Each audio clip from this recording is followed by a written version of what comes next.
This is the Leapmotor C10, and if you've never heard of it, I'm not surprised. It's a new brand, and this is a brand new SUV for the Australian market, and they say that it's going to be competing with petrol SUVs, not other EVs, and that means pricing under $50,000. So let's take a look at this car. I'm not driving it in this preview video. I'm just going to show you around and give you an idea of what to expect. But if you do want to stay up to date with all of my content, ring the bell and you'll be notified when I do my drive review of this car later in 2024. But let's take a little squiz, shall we?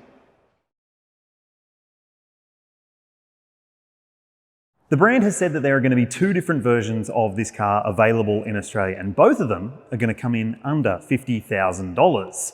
That seems pretty good value for money, right? Like you are looking at something like a mid-spec or higher spec version of a Kia Sportage or a Mitsubishi Outlander or something like that for that kind of money. This is fully electric, so stacking up well there. And when it comes to the standard spec, it stacks up pretty well as well. So the entry-level version, it's called the Style.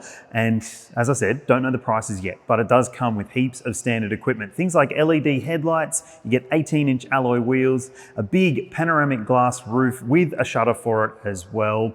And on the inside, you're getting a nice interior trim with a big 14.6-inch touchscreen media system. No Apple CarPlay or Android Auto, but it does have a bunch of inbuilt apps, which I'll show you in a second.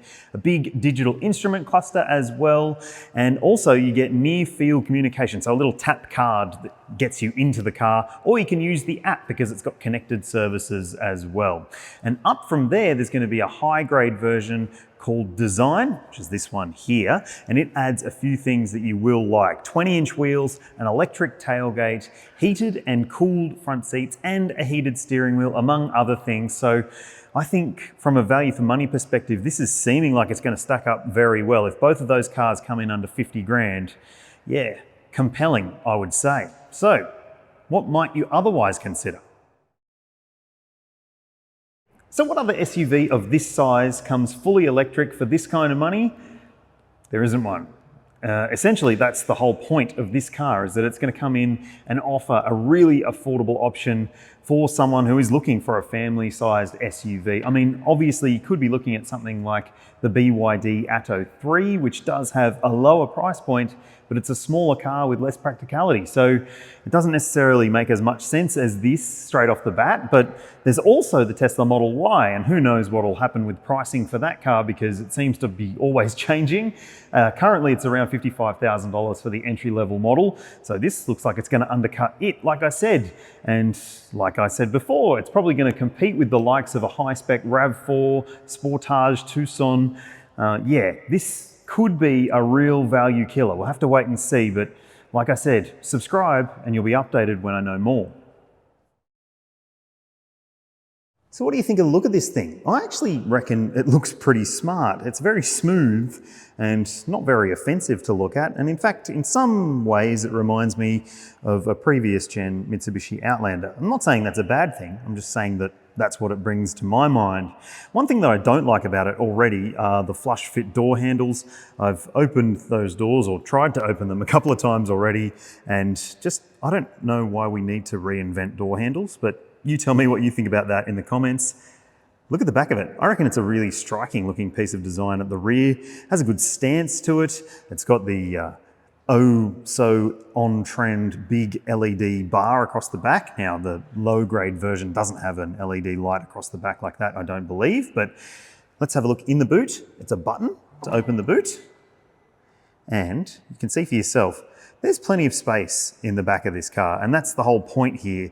Leapmotor is trying to offer people a very practical size of car for less money than they might otherwise be paying. That's what they're telling us anyway.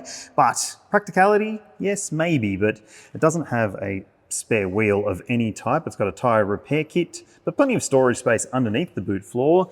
And under this front section, there's also storage for cables and so forth, which is pretty handy, I reckon. You've got a shopping bag hook on this side, subwoofer down there, another shopping bag hook, LED light, and also a pretty decent little side storage cubby too. So all of that seems pretty handy, but let me fold down those back seats and show you how much space you've got in that configuration.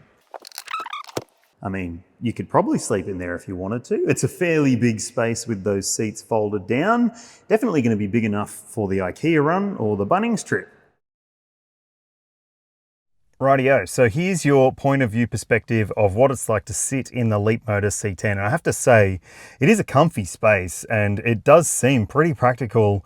This is going to appeal to family SUV customers, no doubt in my mind, but also those who have a bit of a bent for the tech side of things. Now, this decent sized 10.25 inch digital instrument cluster is pretty neat, I have to say. Have to see what it's like when it comes to actually driving the car, but yes, you can see that it does have a speed sign recognition system as part of the safety suite. Yes, it's got built-in sat-nav as well, and there's a few different controls on the steering wheel. It's rather inspired by Tesla, you might say, with some of those controls.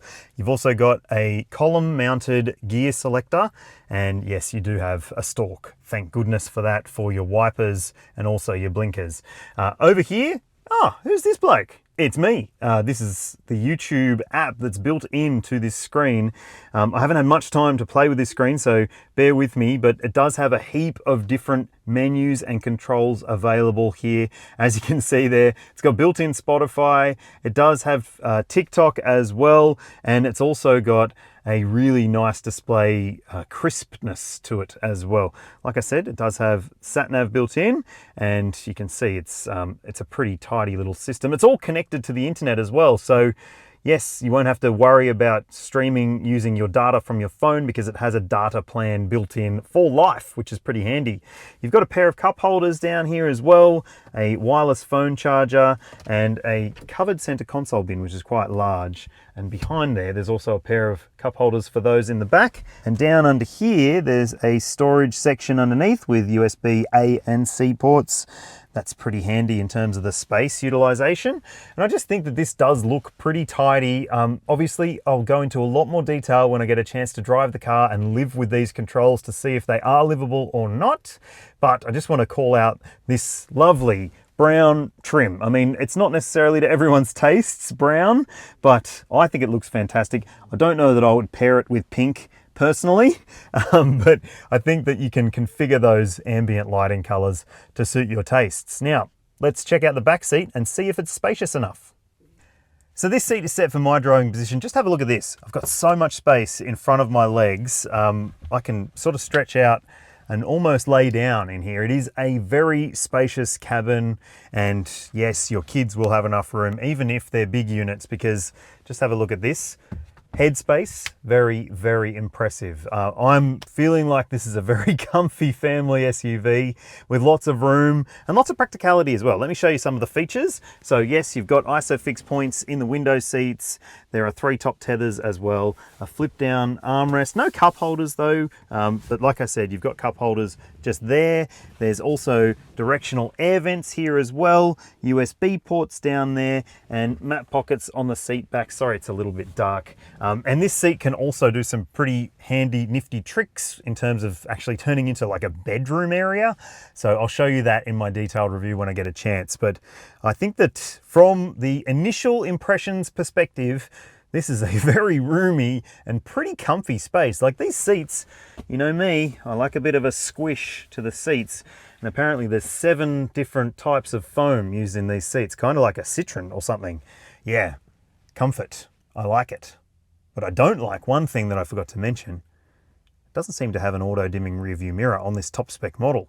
But one thing that I also mentioned that I should show you, it's got a very, very big glass roof, 2.1 meters square of glass roof. And yes, it does have a sliding cover. Don't go crazy at me in the comments saying that Australians don't like big glass roofs. Some people do.